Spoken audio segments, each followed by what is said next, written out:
5 weeks into the NHL season, and the standings are still incredibly tight in the middle, with just a few teams separating themselves from the pack in both a good and bad way.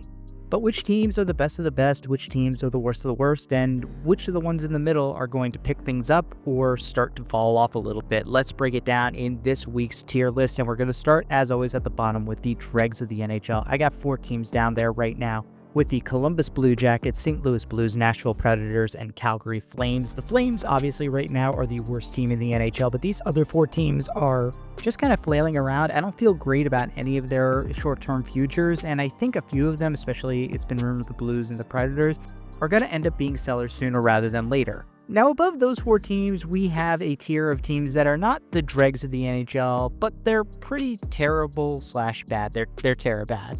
It's the Minnesota Wild, Vancouver Canucks, and Buffalo Sabres. None of these teams should be particularly good about their position right now, especially Minnesota, who just had a crazy drop-off compared to last year. Above them, we have our first solo team in a tier, and it's the Washington Capitals in the Slump Dog Millionaires tier.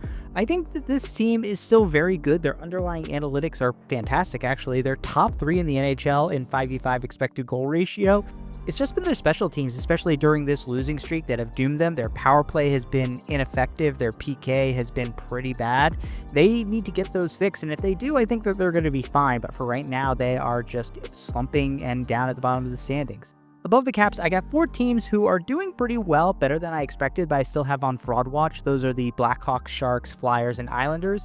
Again, all these teams are doing very well. They're above 500 in the standings, and especially for the Blackhawks and Sharks, you gotta feel good about your young superstars finally coming into their own.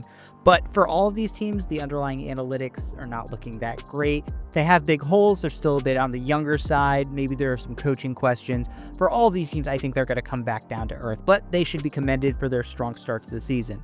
Up next, another team in their own tier, it's the New York Rangers as the Road Warriors. Now, they finally managed to win a game at Madison Square Garden, but it is a Jekyll and Hyde story for the Rangers. At home, they have been terrible. Not only have they not won before last night, but they've been repeatedly shut out at home, while on the road, they looked like the juggernaut team from a couple of years ago that made it to the Eastern Conference Finals.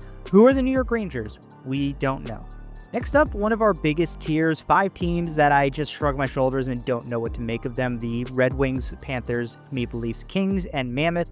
For these teams, I had varying expectations of success going into the year, but right now, I couldn't tell you what they actually are. Some of them started hot, like the Mammoth and the Red Wings, and have fallen off. Some are injury-riddled, like the Panthers. Some had really sluggish starts, like the Kings and Maple Leafs, but are still kind of treading water. I don't know what any of these teams really are, and I got to give them some more time before I can make a definitive judgment.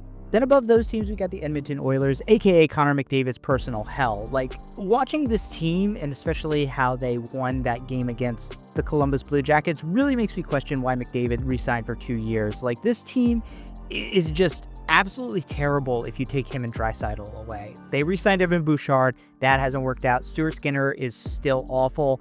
Their coaching looks pretty suspect. They don't have any youth. It's just all around not a great situation for Edmonton, and Connor McDavid, the best player in the world, is trapped there for another couple of years. Now, above the Oilers, I got 2 teams who I just still am not buying, and those are the Penguins and the Ducks. Again, for both of these teams, the underlying 5v5 analytics are not very pretty. They're getting incredible goaltending. They're getting some players having either renaissances like Leo Carlsson's or second acts like Evgeny Malkin. I don't know how sustainable all of this is for both of these teams, so I'm not confident saying that they're among the elite in the NHL, even though they're at the top of the standings. Next, we got 3 teams who I'm going to take a little bit of a victory lap on: the Bruins, Senators, and Kraken. I said before the season, I thought that these teams were going to be better than everybody gave them credit for, and even though they had some kind of rough starts to the season, they're all looking pretty good right now, especially the Boston Bruins, who are on a heater right now. I knew that Jeremy Swayman would bounce back. Pasta is still great, and for the Seattle Kraken, how great is it to not have Dan Bilesma be your head coach?